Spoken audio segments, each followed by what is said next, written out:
पत्नी की दर्द भरी कहानी। शादी की पहली रात ही मुझे मेरे पति ने बताया कि तुझे मेरे दोस्त से शारीरिक संबंध बनाना पड़ेगा। मेरा दोस्त तेरे साथ कमरे में हर रात। मेरा नाम शालिनी है। मेरी शादी के लिए मेरे माता पिता रिश्ता ढूंढ रहे थे। महेश नाम था लड़के का। वह लोग बहुत अमीर थे। मेरे माता पिता को मेरे लिए एक अच्छा रिश्ता मिल गया था। उन्होंने ज़्यादा छानबीन किए बिना वहाँ मेरा रिश्ता पक्का कर दिया। मैं अपने माता पिता की इकलौती पुत्री थी।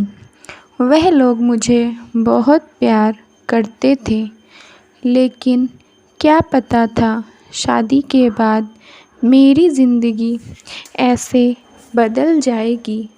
सभी लड़कियों की तरह मैंने भी अपनी ज़िंदगी के राजकुमार के लिए सपने सजाए थे। हल्दी लगी, मेहंदी लगी, बारात आई और मैं दुल्हन के जोड़े में शादी करके अपनी ससुराल पहुंची।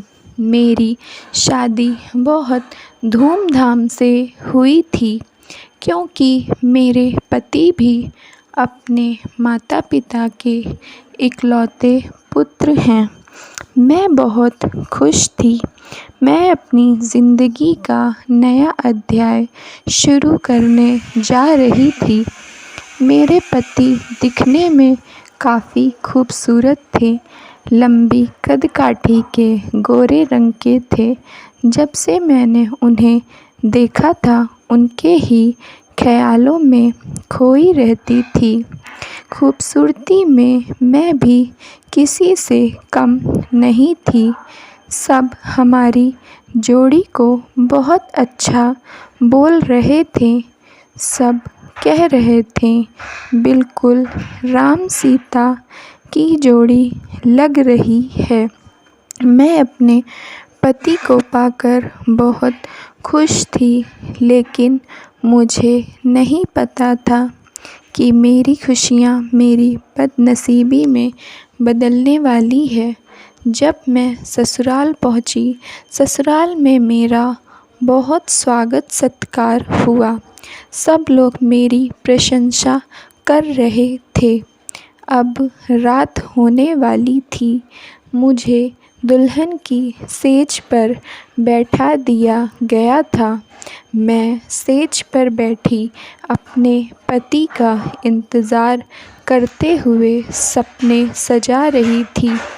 काफ़ी देर तक मेरे पति नहीं आए, तो मुझे हल्की नींद लग गई थी।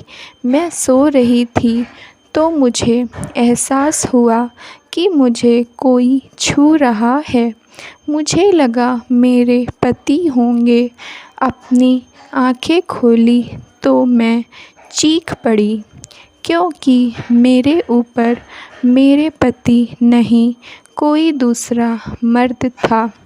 मैंने उसे धक्का दिया और उठकर बैठ गई। देखा तो मेरा पति सोफ़े पर बैठकर देख रहा था।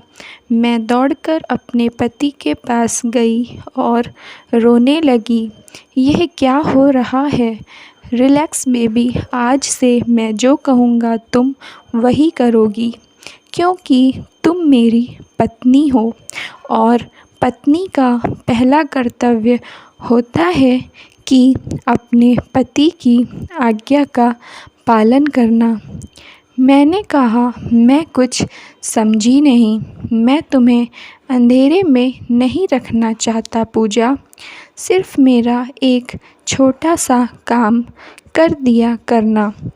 मैं जिस भी आदमी को लेकर कमरे में आऊँगा, तुम उसे खुश कर दिया करो।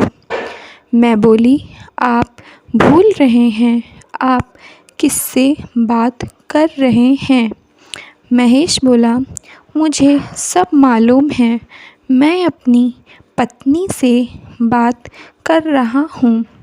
मैंने कहा, मैं कोई धंधे वाली नहीं हूँ कि सबको खुश करती रहूँगी। मुझसे ऐसे किसी काम की उम्मीद नहीं करना। महेश ने कहा, तुम वही करोगी जो मैं कहूँगा, वरना मुझसे शादी क्यों किया? मेरा पति मुझे अकेले में लेकर गया। वह मेरे पैरों पर गिर पड़ा और रोने लगा। पूजा, प्लीज़ मान जाओ, अब सिर्फ़ एक तुम ही हो जो मेरी परेशानी को दूर कर सकती हो। क्या तुम्हारा कोई फ़र्ज़ नहीं है कि अपने पति को मुसीबत से निकालो? मैंने पूछा, किस मुसीबत की बात कर रहे हैं? मेरे पति ने कहा, मैंने बिजनेस बढ़ाने के लिए अपने दोस्तों से करोड़ों का कर्ज लेकर रखा है, लेकिन मेरे बिजनेस में घाटा होने की वजह से मैं किसी का कर्ज नहीं चुका पाया हूँ। अब यह सब मुझसे अपने पैसों की मांग कर रहे हैं। अगर मैं इन लोगों के पैसे नहीं चुकाऊंगा तो मैं पूरा बर्बाद हो जाऊंगा, क्योंकि यह लोग कंपनी की नीलामी करवा देंगे और कंपनी बिक जाएगी। हम लोग रोड पर आ जाएंगे। मैं बोली, मेरे सोने से क्या होगा? क्या यह लोग अपने पैसे नहीं लेंगे? महेश ने कहा, नहीं, पैसे तो लेंगे, पर मुझे कुछ समय मिल जाएगा। कंपनी को जैसे जैसे फ़ायदा होता जाएगा, मैं इन लोगों के कर्ज चुका दूंगा। जैसे ही इन लोगों का कर्ज चुका दूंगा तो फिर तुम्हें यह सब नहीं करना पड़ेगा। हमारी कंपनी भी बची रहेगी। मैं बोली, आपने अपने घर में किसी को बताया है इस बारे में? मेरे पति ने कहा, नहीं पूजा, पापा ने अपने पूरी ज़िंदगी की कमाई लगाकर यह कंपनी खड़ा किया है और मम्मी बहुत कमज़ोर दिल की हैं।